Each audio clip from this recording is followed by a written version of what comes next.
You're listening to A Mighty Fortress.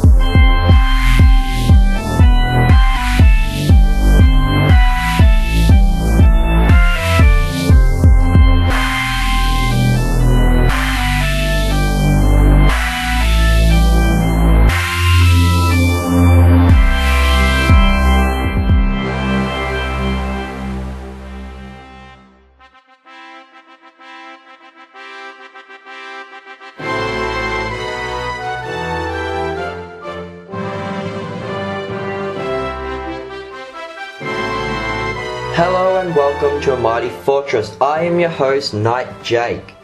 I'd just like to remind everybody of the upcoming Speak Lord conference in Toowoomba in the end of October and in Tanunda in the start of November. For details you can go to www.pastorsblog.com, or you can go to the CLAM website, which is www.clam.info. That's CLAMM for CLAM, that's double M for Media Ministry. CLAM stands for Confessional Lutherans of Australia Media Ministry. It's the whole organisation that I've developed around the Mighty Fortress and moving outwards. The aim of this organisation is to try and connect all the confessional Lutherans within Australia, no matter what synod. So CLAM is an intersynodical group for confessional Lutherans within Australia. So you can go to that website, go to the conference tab, go down and you should be able to find Speak Lord 2016. Click on that tab, it'll take you to the page where you can then open up the link to, it'll take you to the Pastor's Blog website, which will give you all the details you need for the Speak Lord conference. Otherwise, if you're also interested in another conference, I'm planning on having a CLAM conference in the start of December. If anybody is interested, would like to know how many people to expect, so email the show at amightyfortresspodcast@yahoo.com.au. That's the email address of the show. Send us an email, let us know if you're interested in the conference and you'd be able to make it. It's most likely going to be somewhere in the Adelaide area or surrounding Adelaide areas. Mainly it's going to be in South Australia at least, so if you don't live in South Australia, you would have to come here for the conference, and many people may not be willing to travel just for the conference, but if you are willing to travel, thank you, that'd be great. But if anybody is interested in coming to this conference, please do email the show so I can work out some numbers so I can start organising venues and stuff like that. On today's episode, I'm going to be talking about marriage. Particularly, I'd like to be talking about the for life, forsaking all others aspect of Christian marriage. See, one important thing that I think has been forgotten in the modern debate over marriage has been the for life, forsaking all others. Many people would be aware of the debate between what they call marriage equality and traditional marriage. In other words, homosexual marriage and heterosexual marriage, or to correct that, homosexual marriage or heterosexual marriages only. So this has been a massive big debate. If you're not aware of it, I don't know what kind of rock you're living under, but it sounds like a nice place. Just joking. There is a massive hot button topic at the moment about homosexual marriage and homosexuality in general.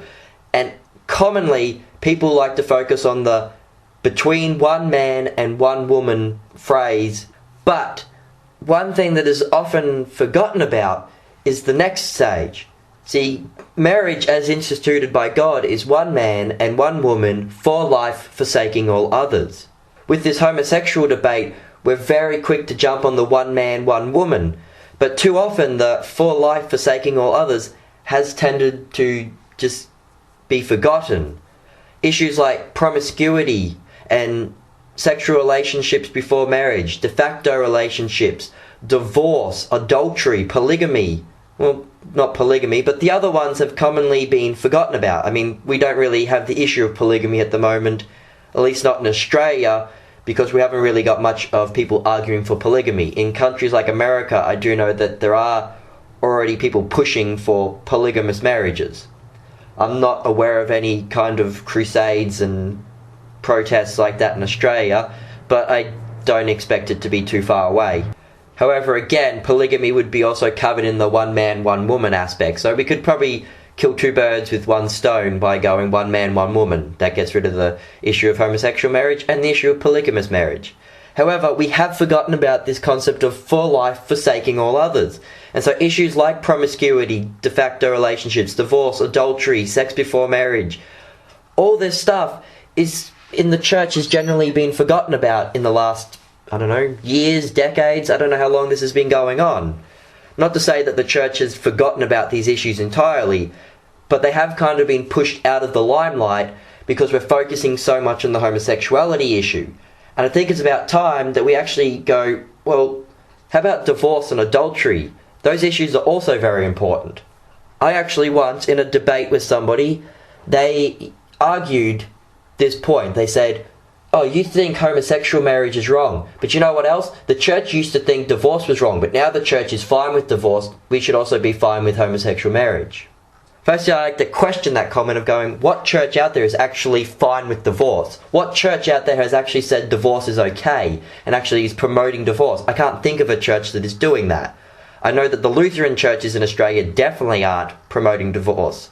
Sure, we're not really condemning divorce to the same level that we did in the past. And whether that is or isn't a right way to go about divorce is another topic. I think we do need to be a little stricter on divorce. I don't think we need to just completely condemn and excommunicate anybody who's ever been divorced. But we should probably be a lot stricter on it. I mean, if we were stricter on the divorce situation, maybe the divorce rates wouldn't be as high. Because if we actually got people to sit down, work through their issues and actually make an effort to stay married, maybe many more marriages would work out instead of just falling apart.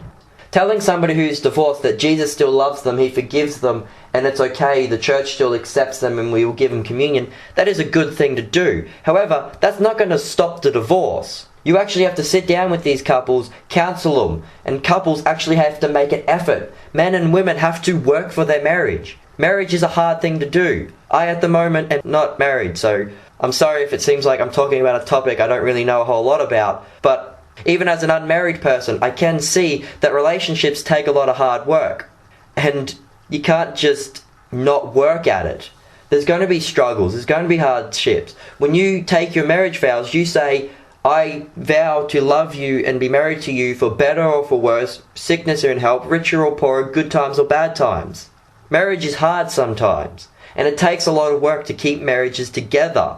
So people that just don't work at them, that's what's creating a lot of problems with marriage collapsing, because people just give up. People don't work as hard, and the church doesn't push people to stay together as much as they used to. Sure, I'm not saying that the church doesn't try to help people and counsel people and keep marriages together. The church is constantly trying to keep marriages together, but I don't think we've got as much emphasis on keeping marriages together as we once did in the past. And that's, I think, mainly because a lot of the spotlight has been shifted away from things like the heterosexual marriages and is focused all about this concept of homosexual marriage. We're so worried and concerned about whether two men or two women can get married that we've kind of forgotten about keeping one man and one woman together. And that's an important concept. We need to keep the families together. Husbands and wives that get married, we need to keep them together. We need to be making an effort to stop the divorce rates. We need to be making an effort to get de facto couples married. We need to make an effort to teach celibacy and abstinence and keep people virgins before they're married. This is a very important aspect that I think has been forgotten by the church a lot of the time. So marriage is not just one man and one woman. It's also for life, forsaking all others. Adultery is a sin. So for today, I'd just like to quickly draw your attentions to some Bible verses that actually talk about marriage being for life and forsaking all others. So, firstly, the institution of marriage. Clearly, the institution of marriage goes back to Genesis chapter 2 at the creation of Eve, where God actually says in Genesis 2 verse 24, "Therefore a man shall leave his father and his mother and hold fast to his wife, and they shall become one flesh." That is talking about marriage. It's actually also talking about sexual union between husband and wife, whereas they stop being two separate beings and now become one being. It stops being you and me and starts becoming us and we. That is what marriage is. It's not two individuals living together. No, it's two individuals becoming one. You're not two separate equal individuals. You are now one whole individual. That's why I love the concept of complementary counterparts. This is why I like complementarianism over egalitarianism when it comes to husbands and wives. Because with complementarianism, it's not two separate equal people. It's two halves coming together to form one whole. Marriage is not 50-50. Marriage is 100% man, 100% woman becoming 100% married couple. There is a union here. It's not two separate beings anymore. They become one flesh, as Moses wrote here in Genesis. And we know that this verse here is the institution of marriage because Jesus himself quotes it as the institution of marriage. Yes, Jesus believed in Genesis. Yes, Jesus believed Genesis was historically accurate and historical fact, and he believed that marriage was instituted in Genesis. He's God, so Jesus is God, so he knows the truth, and what Jesus believes, we should also believe. In Matthew chapter 19, when Jesus is asked about divorce, he says, this is Matthew 19 verse 4 through to verse 9. Here Jesus says, quoting Genesis 2, he says, "Have you not read that he who created them from the beginning created them male and female, and said, Therefore a man shall leave his father and his mother, and hold fast to his wife, and the two shall become one flesh. So they are no longer two but one flesh. What therefore God has joined together, let no man separate." They said to him, "Why then did Moses command one to give a certificate of divorce and to send her away?" And he said to them, that's Jesus saying to the Pharisees, "Because your hardness of heart, Moses allowed you to divorce your wives, but from the beginning it was not so. And I say to you, whoever divorces his wife, except for sexual immorality or adultery, and marries another, commits adultery." What that means is what Jesus is saying, if you're married to a woman, you now become one with her. If your partner cheats on you, then you can go and get remarried. But if you divorce your partner for any other reason and you go and get remarried, then you have now committed adultery. You are now the one who is guilty of breaking the marriage bed. You're the one who has made the marriage bed impure. And in Mark, Jesus says the same thing, where he says the exact same point. It's just, this is Mark's telling of that story. In Mark 10 verses 6 to 9, he says, "But from the beginning of creation, God made them male and female. Therefore a man shall leave his father and his mother and hold fast to his wife. And the two shall become one flesh. And they are no longer two but one. What therefore God has joined together, let no man separate." So Mark's version is just a smaller, simplified version of Matthew's. So we know from Jesus himself that the Genesis 2 is the institution of marriage. Here God has instituted marriage. What did he institute it as? One man and one woman, becoming one flesh. So we've already, with this institution of marriage, based on Genesis and Jesus' exposition of Genesis in Matthew and Mark, we know that marriage is the union of one man and one woman. So there goes polygamy and there goes homosexuality. Those issues are dealt with. Before I move on to the for life, forsaking all others, which is the main core of what I want to do in this episode, I want to bring up this issue of polygamy. I want somebody to actually challenge me on this, and if you think I'm wrong, do send me an email to amightyfortresspodcast@yahoo.com.au.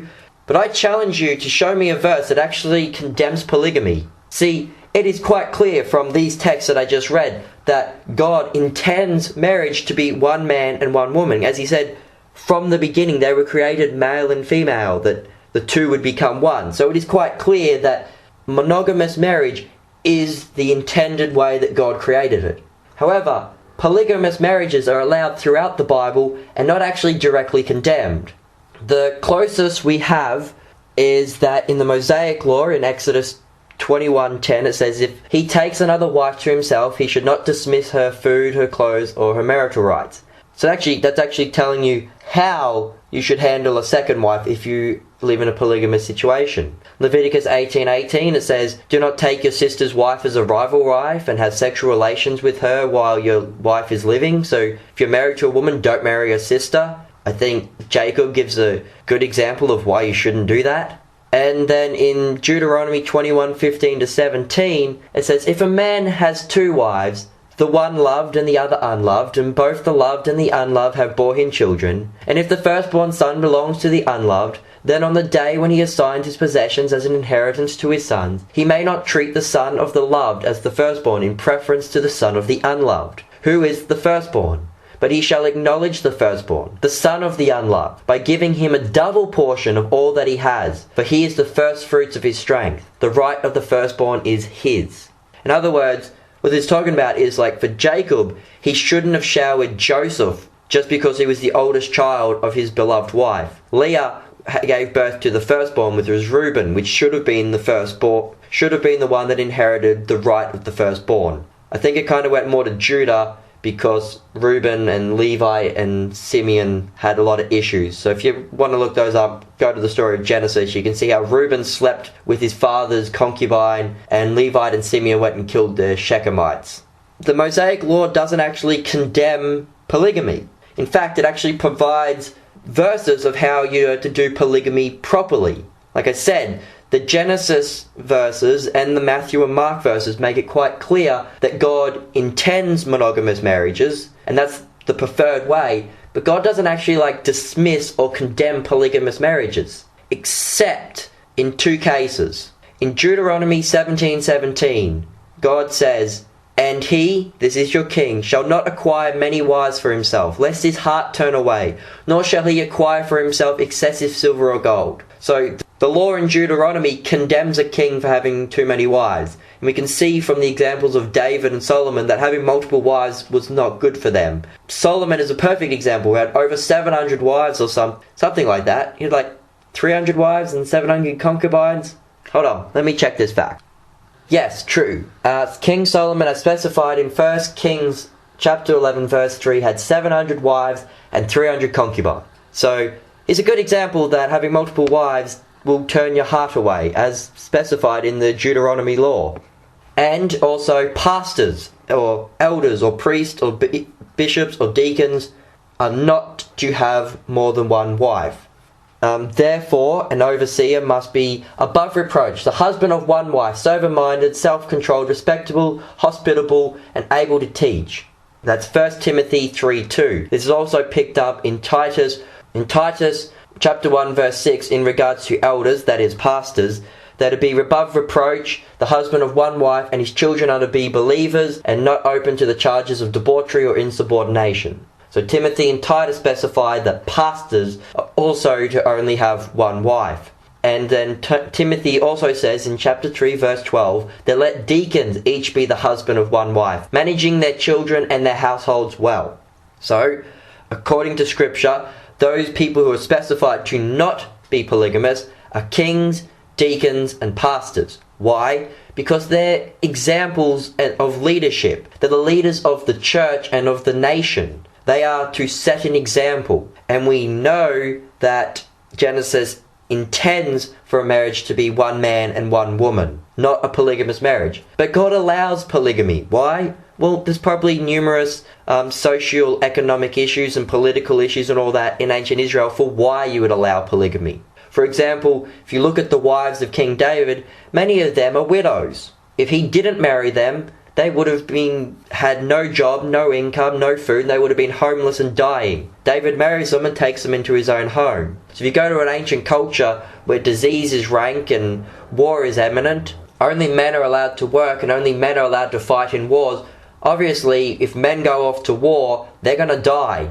leaving many women left single and widowed. And since they can't work, how do they take care of themselves? If they have sons, their sons can look after them. Fathers or brothers that are willing to look after them, those people can take care of them. Otherwise, they become homeless. So, if a man is willing to have multiple wives, he can look after those women who can't look after themselves. So, there's probably a lot of social issues for why God allowed polygamy in the Old Testament.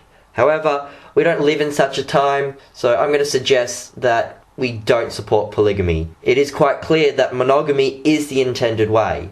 If anybody wants to challenge me on my views on polygamy, you're welcome to. Just email the show, and if you can show me a verse that actually directly condemns polygamy, and I mean explicitly, it actually says polygamy is wrong or something like that, I'm happy to change my views, but I can't see a verse that says that. Like I said, leaders of nations and churches are explicitly told to be monogamous, but as for the average layperson and average citizen, God wishes they didn't. He intends it to be a monogamous marriage, but for certain circumstances, polygamy is allowed in order that women don't die and that people can look after each other. But now, moving on to the for life, forsaking all others part. This is very important. As I've stated, marriage as instituted by God is between one man and one woman for life, forsaking all others. And sadly, due to the hot button topic of homosexuality, one man and one woman have taken the spotlight and are so emphasized that we've tended to forget the for life, forsaking all others. If you get married to somebody, you're married for life. Until death do you part. You are now married to that person. You become widowed, then you can get remarried. Or, if they commit adultery against you, you as the victim of that situation can go and get remarried, as Jesus has said in Matthew 19 and also here in Mark 10, where he says, "And he said to them, whoever divorces his wife and marries another woman commits adultery against her. She divorces her husband and marries another, she commits adultery." Now, one thing I do want to point out about this point, and it will come up again in Paul's letters, is that both Jesus and Paul talk about not only men divorcing their wives, but also wives divorcing their husbands. And also not only women cheating, but also men cheating on their wives. And this is actually revolutionary because in the ancient culture, women weren't treated all that well. People didn't really care a lot about whether a wife got cheated on or whether a husband divorced his wife. They didn't really care a whole lot about this. It was all about the man that they were focused on. But here Jesus and Paul actually bring up the fact that marriage is about both the husband and the wife. It is sin whether the husband cheats on his wife or whether the wife cheats on her husband. And it is important for both husband and wife to look after each other and care for each other and to be one. So, focusing on this, I'd like to throw out some other verses that I think will help in the for life part of that statement. So we've already got Matthew 19 and Mark 10. They're both very important. Actually, both of them talk about being married for life because you shouldn't divorce a woman. You shouldn't get divorced. You should stay married to that woman. We've already got Matthew 19 and Mark 10. Both those verses will relate to the issue of for life and forsaking all others. But I'd just like to bring to your attention a couple other additional verses for the for life and the forsaking all others aspect of marriage to show you that it is biblical, that marriage is not only just a here and now thing that we can just throw away whenever we want. It's not a temporal thing. It is for life. It is, if you get married, you're married until you die. And you're to that one person. You don't get to go and sleep with whoever you want. You don't get to cheat on your partner. That's marriage. It forsakes all others. When you commit to somebody, you are with them for life until you both die. You're not allowed to get divorced. You're not allowed to cheat. You stay one married couple and you work at it in order to stay one married couple. So, the first verse I'd like to draw to your attention then, since we're in the Gospels, we'll go to Matthew 5. This is the for life part. This part will also relate probably better to the forsaking all others, but it has an aspect here that is also for life. So this is the Sermon on the Mount regarding lust and then again regarding divorce, which actually follow on from each other. So this is Matthew 5:27 through to 32. "You have heard that it was said to you, 'You shall not commit adultery.' But I say to you, that anybody who looks at a woman with lustful intent has committed adultery with her within his heart. If your right eye causes you to sin, tear it out and throw it away. For it is better for you to lose one of your members than your whole body be thrown into hell. And if your right hand causes you to sin, cut it off and throw it away. For it is better for you to lose one of your members than for your whole body to go into hell. It was also said, whoever divorces his wife, let him give a certificate of divorce. But I say that everyone who divorces his wife, except on the grounds of adultery, makes her commit adultery. And whoever marries a divorced woman commits adultery." This again is just bringing up this issue that we shouldn't get divorced. You are married to somebody for life. the first part on the last, verse 27 and 28, that would be the more forsaking all others. When you marry somebody, you're married to them forsaking all others. You don't get to sleep around and commit adultery. As for this issue of divorce, Jesus says again that the only reason for divorce is if you get adultery committed against you. Now, Paul will also put desertion as a reason for divorce, and we're going to look at that in a minute. But I'm just focusing again here that divorce is not a good thing. It is not a God-pleasing thing. If somebody gets divorced, yes, I will forgive them. Yes, I will give them communion. But divorce is a sin, and they also need to be repentant of that. And there also needs to be some kind of reconciliation attempted between this couple. If couples get divorced, they can get remarried again. They don't have to stay separated. So even if a couple does get divorced, we can work with them to try and reconcile their marriage and actually come back together as a couple.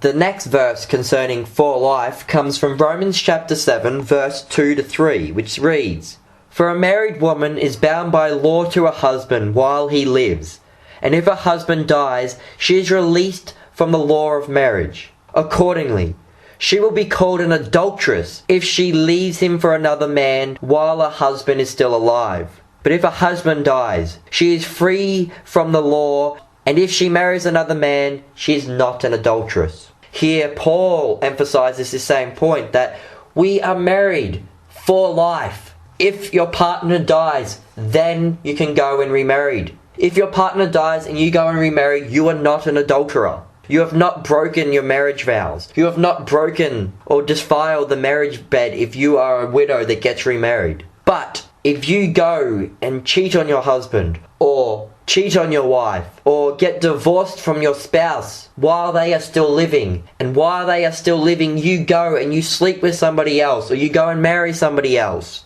you are an adulterer, unless, as Jesus specified, you are the victim of adultery.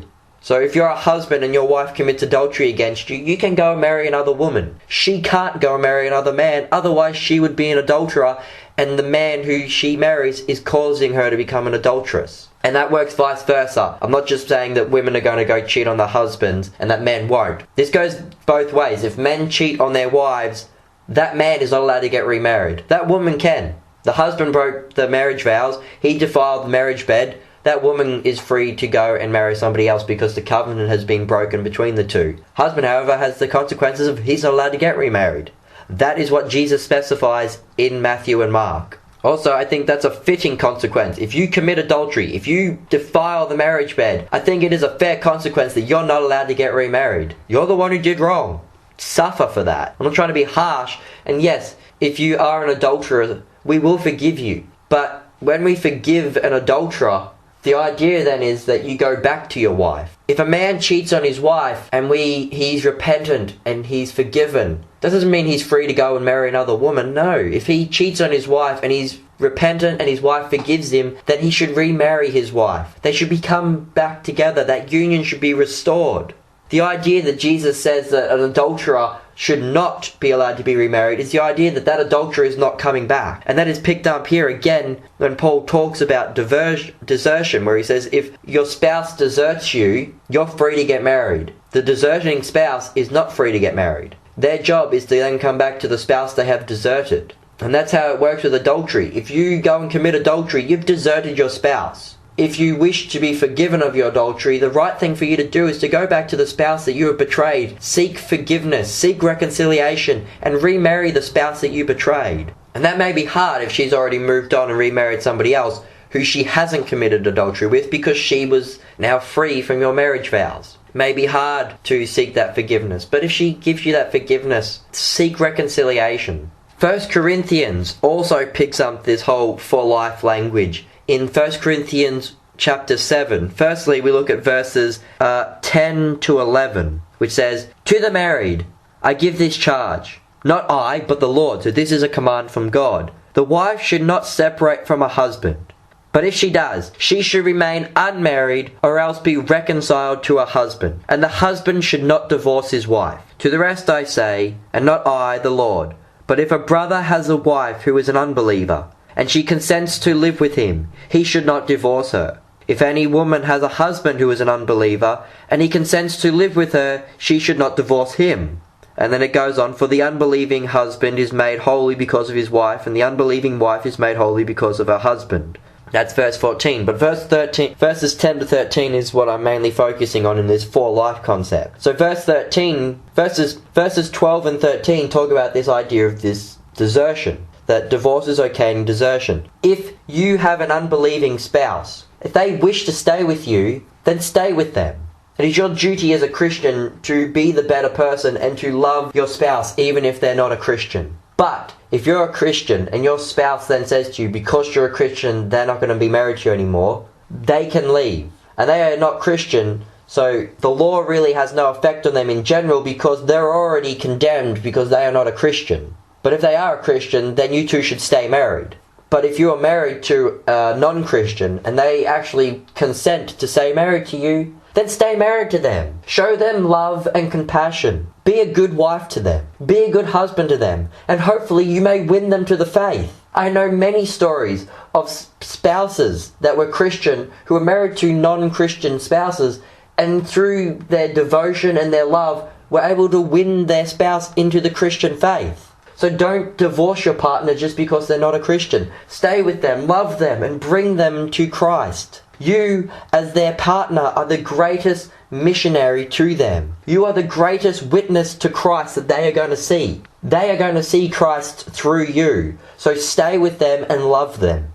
Verses 10 and 11 also bring up the point already made. If a man or a woman, Paul here talks about if a woman divorces her husband, but it doesn't matter. If a spouse divorces their spouse, so if a husband divorces his wife or a wife divorces their husband, they should remain unmarried. In fact, Jesus says they can't get married, otherwise they will commit adultery. And as Paul said in Romans 7, if they, the one who are the divorcer, get remarried, they commit adultery with their new partner. So if you are the divorcer, if you are the adulterer who committed the sin, or the one who was pushed for divorce, as Paul says, you should either remain unmarried or you should seek reconciliation with your spouse. If you divorce your partner, you either stay single or you return to your partner. That is the Christian way. That is what you are called to do as a Christian. Paul picks up these points also when he says in 1 Corinthians chapter 7, verse 27, he says, "Are you bound to a wife? Then do not seek to be free. Are you free from a wife? Then do not seek a wife." This situation is what Paul is talking about. If the end time is coming soon, if you're single, stay single. If you're married, stay married. The first part of that sentence, which is the if you're married, stay married, is the important part for the for life aspect of marriage. We are called to stay married. If you are bound to a spouse, then stay with your spouse. Do not divorce your spouse. Jesus tells us that in heaven we will not be given, there will be no marriage in heaven, and we will not be given into marriage in heaven. However, that doesn't mean that we should divorce our partners now on earth, or that we shouldn't get married here on earth. Marriage is a good and glorious thing. Paul actually tells people that they should get married so that they don't burn with lust and fall into sexual immorality. And marriage is great because you can care for each other, love one another. You can support, two individuals can support each other and become one. And out of that union can be brought forth life. Marriage is a good thing. And no, there won't be marriage in heaven. Why? Because we won't need it. But Paul is saying that if you're married on earth, stay married. And in verse 39, Paul also reconciles this point again. A wife is bound to a husband as long as he lives. And if a husband dies, she is free to be married to whom she wishes, only in the Lord. Again, marriage is for life. If your spouse is still alive, then you are married to them. You are bound to them. You belong to them. As Paul says earlier in verse 7, the wife does not have authority over her own body, but the husband does. And likewise, the husband does not have authority over his own body, but the wife does. When you become married, you no longer are a single individual. Your body not only belongs to you, but it belongs to your partner. Wives, your body belongs to your husband. Husband, your body belongs to your wife. You both must look after each other. You both must care for each other. Why? Because you now have become one flesh. Your wife's body is not a separate body. Your wife's body is your own body. And wives, your husband's body is not a separate body. Your husband's body is your own body. Care for it as if it was your own. Yeah. As Paul actually says in Ephesians 5, verse 28 and 29, in the same way, husbands should love their wives as their own body. He who loves his wife loves himself. For no one hates his own flesh, but nourishes it and cherishes it. So your body is not your own. It belongs to your spouse, and you are to treat it as if it was your own body. Care for your spouse. Love your spouse. They are you and you are them. Love each other. And stay married for life. That is the for life aspect of marriage. Now, moving on to the forsaking all others aspect of marriage. Now, the verses from Matthew and from Mark and from Romans, they all are covered here in this issue of forsaking all others.